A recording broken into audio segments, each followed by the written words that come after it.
मुस्तफ़ा जाने आलम पे लाखों करोड़ों अरबों दुरूदुस्सलाम। बिस्मिल्लाहिर्रहमानिर्रहीम। अस्सलामु अलैकुम वरहमतुल्लाहि वबरकातुहू।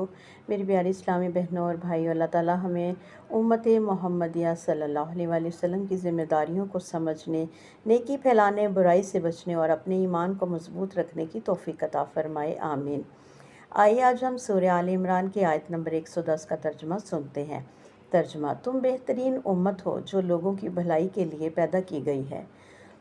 तुम नेकी का हुक्म देते हो, बुराई से रोकते हो और अल्लाह पर ईमान रखते हो। अगर अहले किताब भी ईमान ले आते तो ये उनके लिए भी बेहतर होता।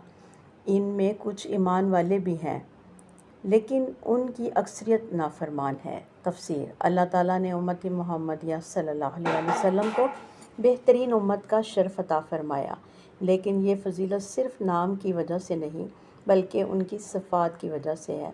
अल्लाह पर मजबूत ईमान रखना, नेकी की दावत देना, बुराई से हिकमत और नरमी के साथ रोकना, अपने किरदार से इस्लाम की खूबसूरत तस्वीर पेश करना।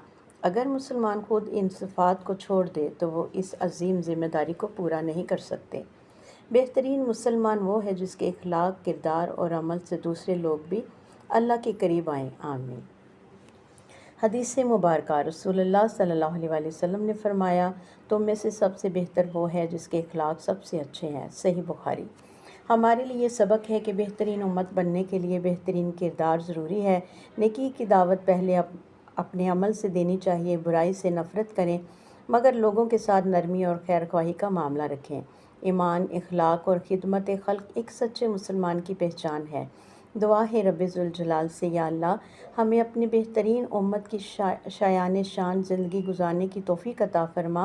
हमारे इखलाक और रसूलुल्लाह सल्लल्लाहु अलैहि वसल्लम के इखलाक जैसा बना दे।